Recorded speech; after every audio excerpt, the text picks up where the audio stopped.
Bapak Ibu hadirin yang berbahagia, selanjutnya kita akan mendengarkan kembali paparan dari Kepala Observatorium Ilmu Falak Universitas Muhammadiyah Sumatera Utara kepada Bapak Dr. Arwin Juli Rahmadi Butar-Butar MA, kami persilahkan.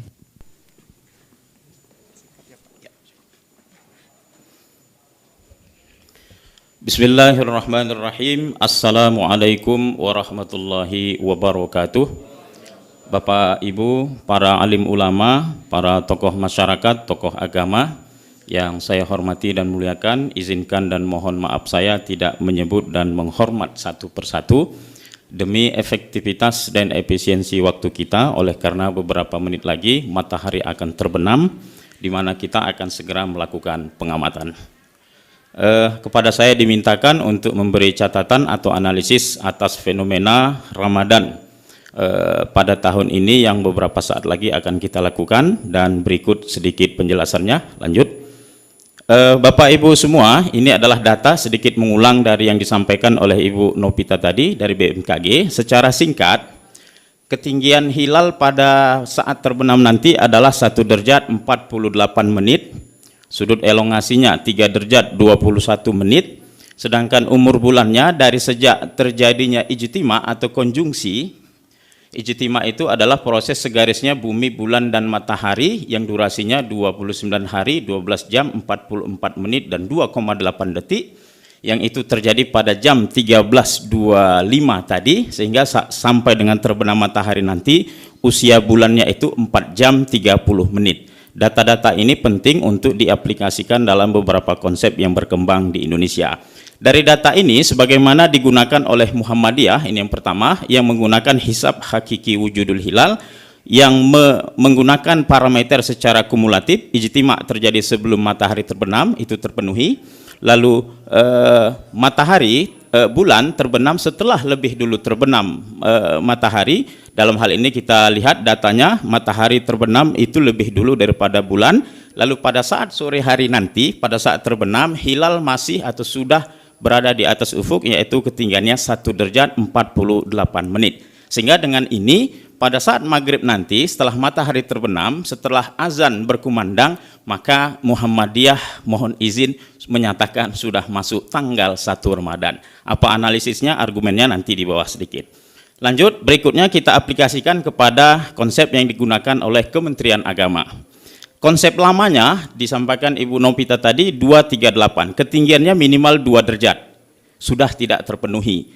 Sudut elongasinya minimal 3 derajat, terpenuhi. Umur bulannya minimal 8 jam, sementara tadi baru 4 jam 30 menit. Jika menggunakan kriteria lama, dipastikan pemerintah akan mengistikmalkan bilangan Sya'ban menjadi 30 hari.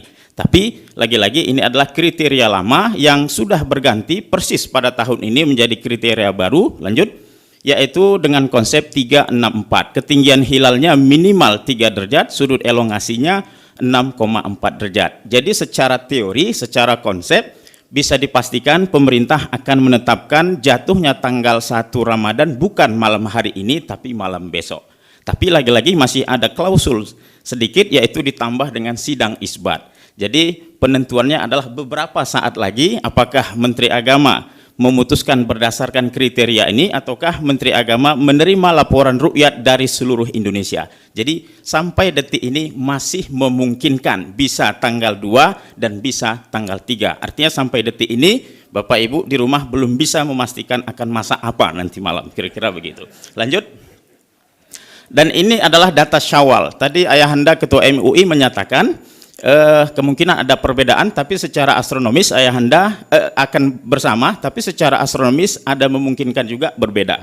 Ketinggian hilal 6 derajat, sudut elongasi 6 derajat 13 menit, yang kalau digenapkan menjadi 6,2, sementara syarat minimalnya 6,4. Jadi di hari raya nanti pun masih ada potensi kita berbeda, tapi lagi-lagi masih bergantung pada saat sidang isbat. Kalau Muhammadiyah tetap sudah fix menetapkan tanggal 2 Mei, kalau pemerintah atau NU atau lainnya masih menunggu last minute pada saat pelaksanakan ru'yat. Lanjut.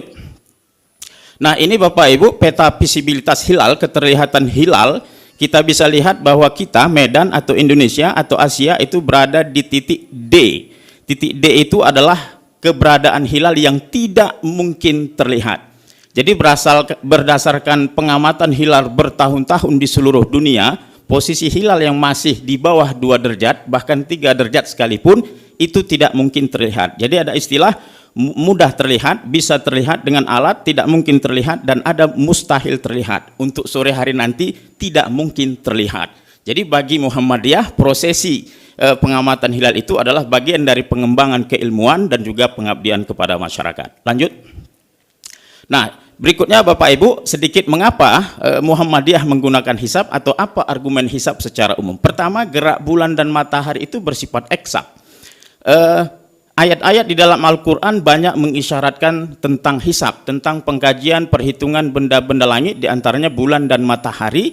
Betapapun dia bersifat informatif, tapi pada saat yang sama dia bermakna imperatif. Artinya dia harus dikaji, dipelajari, dimaknai, dan digunakan untuk kepentingan manusia, diantaranya adalah kepentingan ibadah, yang itu ditunjukkan misalnya dalam Al-Quran surat Yunus ayat 5, lita'alamu adadas sinina wal hisab, agar kamu mengetahui bilangan tahun dan perhitungan. Bilangan tahun itu adalah kalender, dan kalender itu adalah persoalan tanggal 1, diantaranya adalah persoalan awal Ramadan dan Syawal.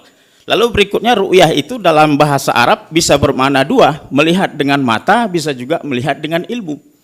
Dalam kamus Al-Mu'jam Al-Wajiz misalnya disebutkan ru'yah itu bisa bermakna dua, an-nazru bil ain dan an-nazru bil ilmi gitu. Lalu sifat ummi yang menjadi alasan di zaman Nabi ru'yat itu yang digunakan ada ilatnya, yaitu bahwa umat di zaman Nabi itu tidak mampu melakukan perhitungan, oleh karena tidak mampu melakukan literasi baca tulis, tidak mampu perhitungan dan seterusnya. Tapi hari ini umat sudah begitu maju, sains dan teknologi sudah begitu maju sehingga ilatnya ini sudah hilang.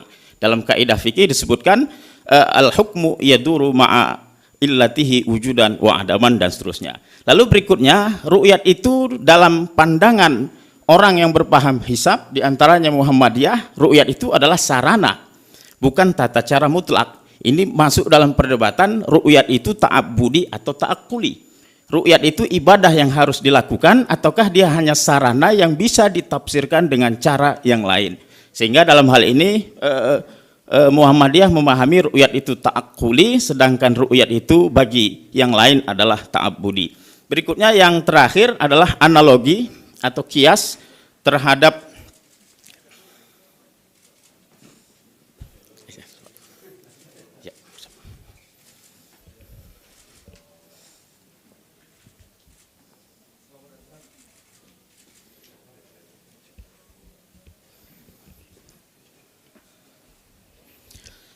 Selamat datang Bapak Wali dan Pak Rektor, izin melanjutkan sedikit.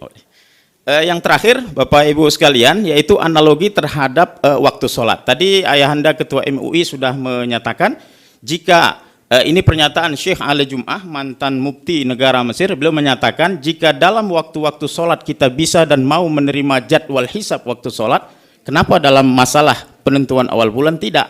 Bukankah sholat itu lebih tinggi kedudukannya dari puasa? Karena sholat itu dilaksanakan sehari semalam 5 kali minimal, sedangkan puasa itu hanya 1 tahun sekali. Jadi kita harus bisa menerima penggunaan hisab dalam penentuan awal bulan. Yang terakhir sekali, lanjut.